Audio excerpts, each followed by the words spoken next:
So now you know a value exchange isn't just a transaction between a company and its customers. So how do you find the balance between the company, the customers, and the collaborators? How do we find that optimal value exchange? Let's break it down on Good Marketing Minute.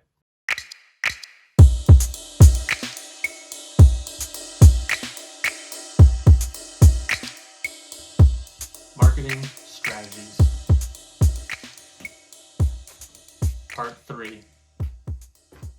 Optimal value exchange. So in part 2, which you haven't watched, go back to part 1. We went through the 5 C's. Then in part 2, we went through the 6 V's, adding all these together. In this third one, we're going to wrap it up with finding your optimal value exchange. So a different way of looking at what we talked about before is up here you've got your company, then you've got your customer, then you've got your collaborators.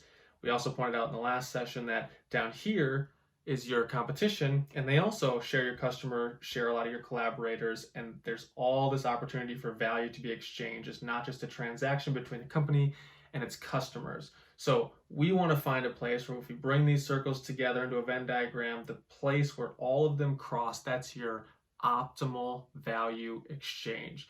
The best way to do that is we're going to look at some example companies of how a value exchange comes to life. Example 1, Invisalign. So Invisalign as a company is a braces alternative, probably what you consider a high-end braces alternative. Cosmetically, I think actually they end up being somewhat cheaper sometimes for the consumer in the end, and they're usually covered by insurance. So as a company, the value that they're bringing a customer is probably a more appealing cosmetic way to straighten your teeth. You don't have to have braces on. Sometimes people don't even know that you're straightening your teeth. So cosmetically, it's a lot better. Aesthetically, people enjoy that, and if insurance covers it as well, that's also a benefit. In exchange for that, the customer is obviously paying the company. So that's that value exchange. But who's this company collaborating with? Well, they're usually collaborating with orthodontists, right? They still need orthodontists to be in the picture. It's probably a lot cheaper to commission orthodontists than to have them on staff. And so what they do is they send them commission work so that the orthodontist, the value exchange that they're getting is they're getting paid a commission on all these clients with having to do a lot less work to service them. And what the company's getting in exchange for that is, 1, they're getting the expertise of what the orthodontist offers, and 2, they're getting some authority and distribution, because if an orthodontist is going to sign off on it, then a customer feels better about it. Inside all that, that's where you find this red spot. That's the optimal value exchange. All of them are getting something out of this. Example 2, Travelers Insurance through the independent agent. I need to be careful with this because I know some independent agents and I don't know exactly how they feel about Travelers, but we'll just use Travelers as just a good footholder. I'm just talking about an insurance company that works through independent agents. So in insurance, as a consumer, because everyone has insurance, hopefully, a company is offering a customer protection in exchange for a premium, right? And maybe a deductible as well. So there's a value exchange there. You're having your property covered essentially. Well, a lot of insurance companies work through independent agents. Independent agents are basically regional brokers or agents that operate in a territory, usually are plugged into a community, and they sell their neighbors a handful of insurance based on the needs of their neighbor.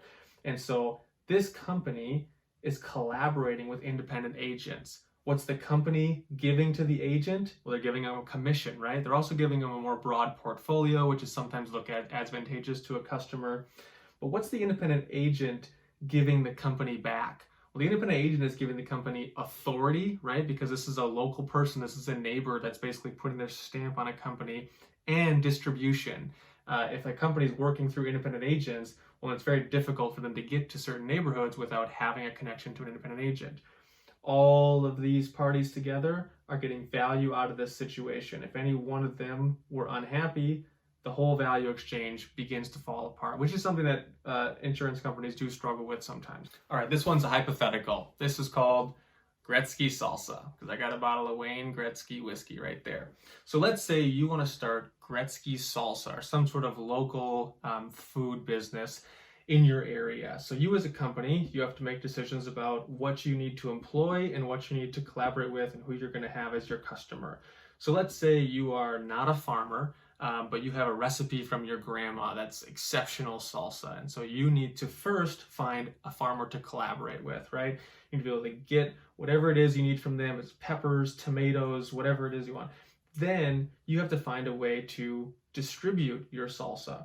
That could be through a local farmer's market. That could be through a local grocery store. It could be through e-commerce, although there's some trade-offs there, because you'd probably want to start with some sort of local base of people who knew you and understood what you were doing. And then you have to figure out who your customer is. And so the thing about salsa and trying to produce something that is, say it's organic or it's local, the people who are going to love your product the most first are going to be people that are local, right? So one of the big value exchanges that you're giving this customer, besides delicious salsa, is the fact that it's produced local. They feel good about it. They feel like they can source it. They're supporting something that's inside their own economy. All those are things that you're bringing to this customer. The customer in exchange is paying for that and probably paying a premium for it. You as a company need to find people to collaborate with to pay off everything the customer wants from this. So yeah, you could go to an e-commerce site and then your collaborators would be a WordPress or a Squarespace, but they don't give really an ish about you. And so while you may be available online, the collaborators you'd probably want to focus on would be something like a farmer's market or a local grocery store. What you would bring to them is an alternative to some big name salsa that they can feel proud about offering their local community, and that customers want to come into their store and get, or come to their farmer's market and get.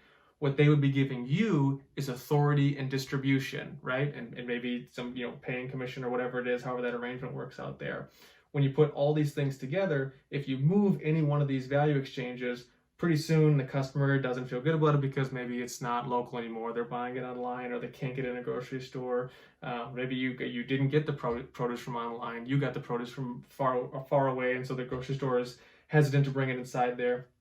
The value exchange has to operate with all three entities feeling good about the value they're getting and giving in the relationship. So there are 3 examples of an optimal value exchange, the ways that you balance a value exchange between the company, the customer, and who you collaborate with, and how you can be much more successful when you try to find an optimal value exchange in the center of those 3 relationships, instead of just trying to focus on a value exchange between you and your customer. Hope that helps.